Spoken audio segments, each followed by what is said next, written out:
पूज्य गुरुदेव जी के अवतरण से इस विचारों का विकास हुआ और जब विचारों का विकास हुआ तो इसमें बुद्धिजीवियों का भी आगमन हुआ। आज इस दर्शक दरगाह में जितने लोग बैठे हैं, कम लोग हैं, समूचे बिहार के बाहर के प्रांतों को पूज्य गुरुदेव जी के विचारों से लोग काफी प्रभावित थे। एक बार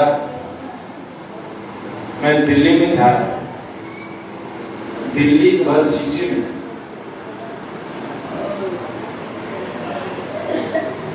एक बौद्धिक आयोजित था, बौद्धिक कार्यक्रम। उसमें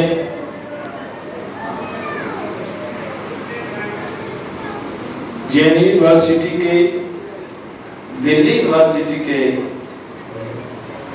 उद्भट विद्वानों का आगमन हुआ था।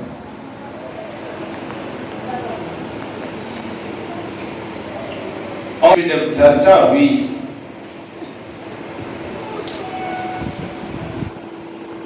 और चर्चा करते हुए पूज्य गुरुदेव जी की पुस्तक का मैंने उद्घाटन किया और पुस्तक की प्रति मेरे हाथ में थी।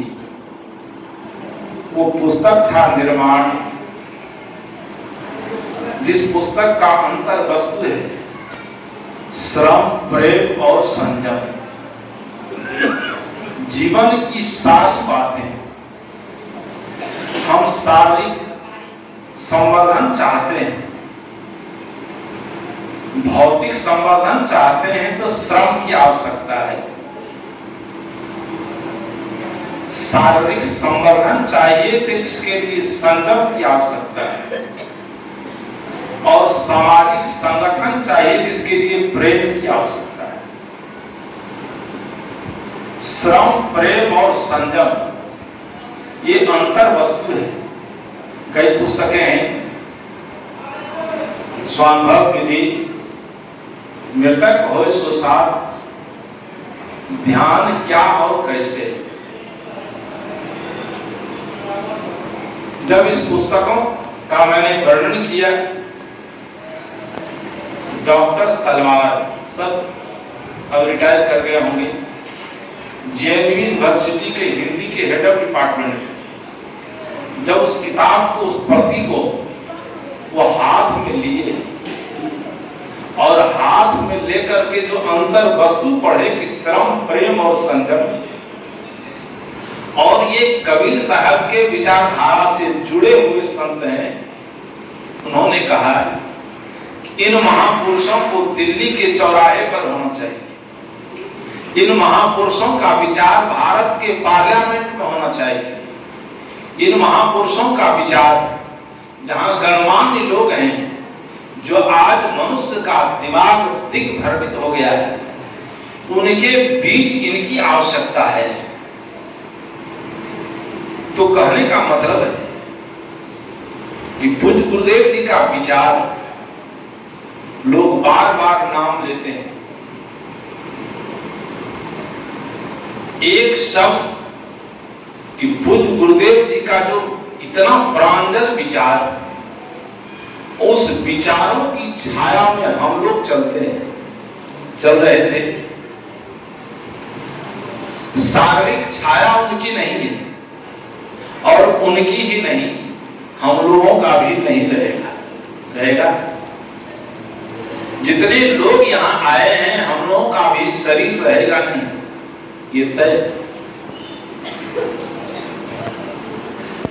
लेकिन इस शरीर के संयोग से, इस शरीर के साथ जो आत्मा का संयोग, शरीर और आत्मा के संयोग से जिस विचारधारा की प्रवाह चली है, जिस विचारधारा के प्रवाह में लाखों लोग जुड़े हुए, लाखों लोगों की आस्था है।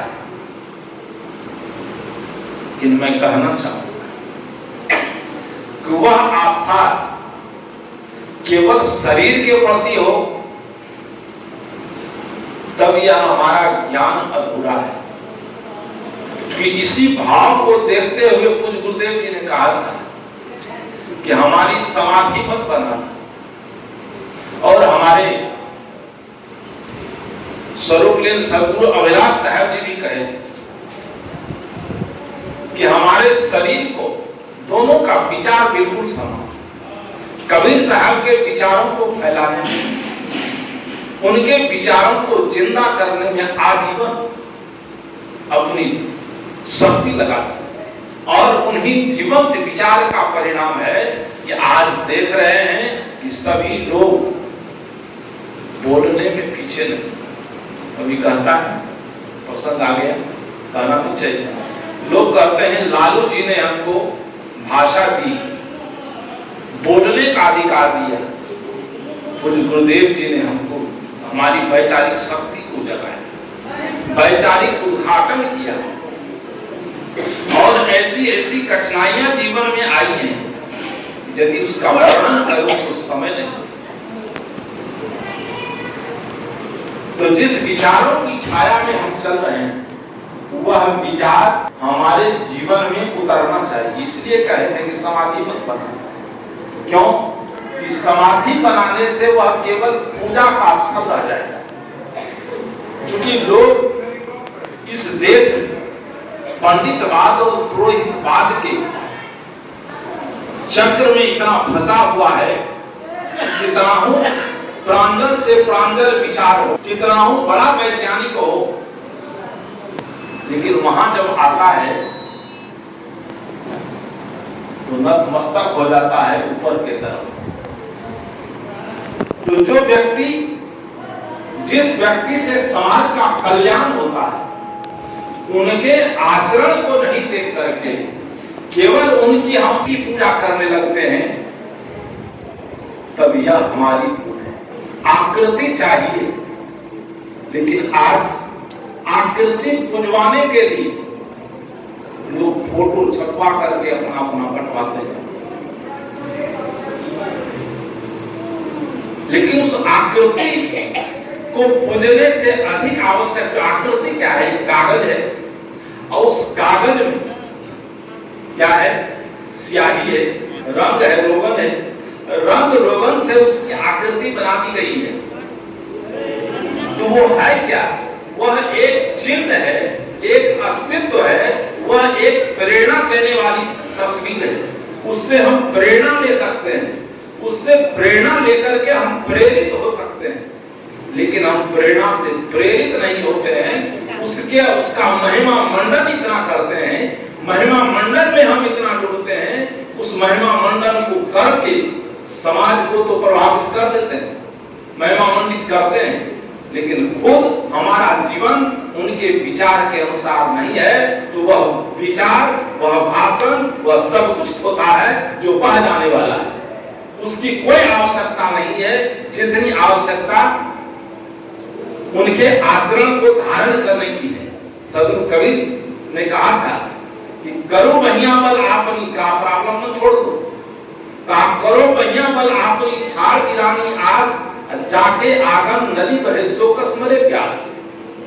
पूज्य गुरुदेव जी सदगुरु कबीर के विचारों को, जिस दर्शन को पढ़ने में हमको सालों साल लग सकता है, उस दर्शन को आपने देखा होगा, सब लोग गाते हैं, उस कबीर दर्शन को एकदम सूत्र में गुंफित कर दिया है संदेश के रूप में। जो भजन है कि गुरु कबीर संदेश दिया पारक सिद्धांत महान, पूरे कबीर साहब के दर्शन का इस छोटे से सूत्र में, छोटे से संदेश में इतना ढंग से गुंफित किया है कि बड़े बड़े विद्वानों का दिमाग चकराने लगता है। तो उस विचारों को धारण करने की आवश्यकता है, उस विचारों पर चलने की आवश्यकता है, लेकिन हम विचारों पर चलने का संकल्प नहीं है। हम विचारों को दोहराते हैं, चाहे वह विचार कबीर साहब का हो, चाहे वह विचार बुद्ध का हो, चाहे महावीर का हो, चाहे जीसस का हो, चाहे राम का हो, चाहे जरथुस का हो। उस विचारों को केवल हम दोहराते हैं और उस विचार के लाश को लेकर के घूमते हैं। विचारों के लाश को लेकर घूमना और विचारों में जीना दो बात है। विचारों के लाश को लेकर घूमना वह एक बात है। आवश्यकता किसी है? विचारों पर चलने की, कि जो विचार हमको मिला है उस विचार का हम अनुसरण करें। लेकिन दुर्भाग्य हमारा है कि विचार का अनुसरण नहीं, विचार को दोहराने की का अभ्यास हो गया है। मैं भी बोल रहा हूं, यह अभ्यास है बोलने का, विचारों के दोहराने का अभ्यास करना और एक बात है, अब विचारों पर चलना दूसरी बात है। विचार को दोहराने से हमको सम्मान मिल सकता है। तो हम दोहराएंगे तो लोग सम्मानित करेंगे, लोग हमारी प्रशंसा करेंगे। लेकिन विचार के अनुसार आचरण नहीं है तो अपनी ही आत्मा अपने आप को थूकेगी। अपनी ही आत्मा के तरफ लौट कर देखिए तो आपकी आत्मा आपको थूकेगी कि तुम जैसा कहते हो वैसा करते नहीं हो। इसलिए बुद्ध गुरुदेव जी का जो जीवन रहा है वो अनुकरणीय जीवन रहा है और बहुत नीचे से। आज तो हम लोग को व्यास गति मिलती है, गति मंच लगता है तब जाते हैं। कुछ गुरुदेव जी मंच के नीचे से बैठकर चटाई पर बैठकर के प्रवचन किए हैं। और कभी कभी समूह में, क्योंकि प्रारंभिक दौर था तो ऐसी दुर्घटना हुई है कि श्राद्ध के काल में बुलाया गया है तो जहाँ घोड़ा बांधा जाता है उस घोड़सवार में आसन दिया था और जो पंडित जी आए थे उसको तोषक तकिया मिला। जब पूज्य गुरुदेव जी उस घोड़सवार के से बाहर होकर के बोलने गए, जब विचारों को सुना तो सब लोग अपना कपाट पकड़ने लगे। जिनकी प्रशंसा होनी चाहिए, जिनको सम्मान मिलना चाहिए, जिन विचारों की आवश्यकता है, आज दुर्भाग्य हमारा है। इसलिए बहुत बड़ी कठिनाई से कुछ गुरुदेव जी का जीवन बीता है और बचपन की एक घटना का करके मैं अपनी बात समाप्त करता हूं कि आज जो गुरुदेव जी का ये चारों तरफ सितारा चमक रहा है वह एक दिन यदि संभल नहीं गए होते तो ये सितारा देखने को नहीं मिलता। कि रामपुर तिलक में जब बचपन में गौ चराते थे वहां साधु संत रहते थे, गौ चरा करके आते थे, गौ बांध देते थे, जो रहता था आश्रम में खा लेते थे, सो जाते थे। एक दिन की घटना है कि एक संत आए यूपी से और जब संत यूपी से आए तो पूरे गांव का लोग दौड़ गया और दौड़ करके गया कि दर्शन करें कि संत आए। कुछ गुरुदेव जी भी गौ को बांध करके चले गए, देखें कैसा संत आया है। जिनके पास संस्कार होता है उनके पास चिंतन होता है। सब लोग देखने गए, पैर धो रहे हैं, कोई पंखा दे रहे हैं, स्वागत कर रहे हैं, खड़े होकर के आत्मचिंतन करते हैं। ये साधु यह भी है कि इसको देखने के लिए पूरा गांव उड़ाया है और एक साधु का वेश धारण हम भी किए हैं कि हमको कोई पूछने के लिए तैयार नहीं है, हम गौ चराते हैं। जो गौ चराने का संस्कार था वो लुप्त हो गया और रात भर चिंतन किए। सुबह हमें आश्रम से निकल करके यही कार्तिक पूर्णिमा का समय था, उस समय ट्रेन बनमनखी से पूरा लौट जाती थी, इधर ट्रेन आती नहीं थी और ट्रेन पकड़ करके चले गए हाजीपुर, सोनपुर का मेला था। और हाजीपुर जब पहुंचे दिन में तो काफी भीड़ थी। छोटा बच्चा छोटा रूप में आसन बंधा हुआ है, एक धोती नीचे और एक धोती कमर में और कंबल का आसन बंधा हुआ है, एक छोटा लोटा लेकर गए थे। जाए तो दाब देता था तो लौट जाते थे, पुल पर से गिर जाएंगे। वहीं बगल में केलवाड़ी था, केलाबाड़ी में की घटना में गुरुदेव जी के मुंह से सुना। केलाबाड़ी में आसन बिछा लिए कहे रात भर रहते हैं और सुबह में भीड़ नहीं होगी, पार कर जाएंगे। केलाबाड़ी में बिछा जब सुबह हुआ 3:30 बजे पुल पार कर गए, भीड़ नहीं थी, पार करके चले गए। जब उधर गए तो नदी बह रही थी, सोचे स्नान करने पहले फतुहा की छावनी थी, वहां चले गए स्नान करने। और वहीं एक साधु स्नान कर रहा है। स्नान करने गए, स्नान कर लिए थे, कपड़ा धो रहे थे। कपड़ा धोने में धारा तेज थी, हाथ से छूट गया, कपड़ा बह गया। कपड़ा को पकड़ने के लिए लपके, जैसे लपके कि पानी अधिक थी, नीचे चले गए। साधु कपड़ा धो रहा था उधर पश्चिमों से, अब कुछ डूब रहे हैं, हाथ ऊपर किए हुए। अब जीवन लीला समाप्त होने वाली है। साधु देखा कि बच्चा यही नहा बिगड़ गया, लौट करके देखता है, कहा बच्चा तो डूब रहा है। हाथ से ऊपर किया, साधु लपक करके हाथ पकड़ा, हाथ पकड़ करके ऊपर किया, धो दिए। वहां से जीवन यात्रा आरंभ हुई और वहीं से फतुहा छावनी में गए। फतुहा के मान साहब, उस समय गुरुदेव जी भजन, सभी भाई बहन भजन गाते हैं, सुबोधी की मां भी भजन गाती थी। गाने में सभी अच्छे थे, सत्संगी थे। वो भजन सुन करके प्रभावित हुआ और वहां से कुछ गुरुदेव जी का के विकास का की ध्वनि प्रारंभ हुई और वहीं से शिक्षा हुई। वहां से शिक्षा के साथ साथ साधना आरंभ हुई। आज श्री राम के बाद भी लोगों की दृष्टि कुछ गुरुदेव जी के ऊपर टिकी हुई है। कई क्यों कि एक क्षण का सदुपयोग किए अपने लिए, समाज के और देश के लिए। एक क्षण का सदुपयोग करके, इसलिए वो दैहिक लीला को समाप्त करके चले गए।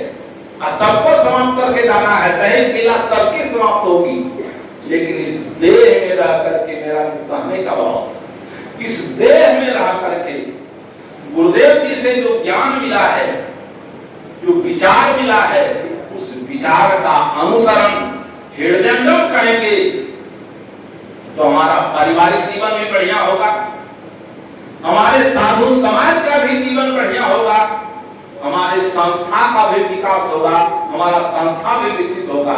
लेकिन हम केवल विचार को दोहराते रहेंगे और उस विचार के अनुसार हमारा आचरण नहीं होगा, आचार नहीं होगा, तो ये कभी विकसित नहीं हो सकता है, न हमारा कभी कल्याण हो सकता है। इसलिए ऐसे प्रांजल विचारक, साधक, विरक्त परम पूज्य सद्गुरुदेव जी के प्रति मैं अपनी ओर से, संत समाज की ओर से, आप सब की ओर से, क्योंकि वहां कुछ पहुंच नहीं सकता है। फिर भरम वाली बात आई कि भरम की बात किए फिर कर रहे हैं तो वहां कुछ नहीं पहुंचता है। ये हमारे गुरुदेव जी सुन नहीं रहे हैं, लेकिन एक मनुष्य के अंदर जो भाव होता है, ये भाव केवल भारत में होता है। भारत के लोगों के पास ऐसी भावना होती है कि सुन तो नहीं रहे हैं, लेकिन उनका जो दिया हुआ ज्ञान है, उनके जीवन से जो हमारा आज जीवन उपकृत है, कि आज हमको आप सुनना चाहते हैं, सुन रहे हैं, ये उनका दिया हुआ ज्ञान है, उससे हम उपकृत लिए, उसको हम कुछ पहुंचा तो नहीं सकते हैं। भाव है, इसलिए अपने भाव से मैं अपनी ओर से, संत समाज की ओर से सब श्रद्धांजलि, पुष्पांजलि, भावांजलि अर्पित करते हुए अपनी बातों को विराम देते हैं।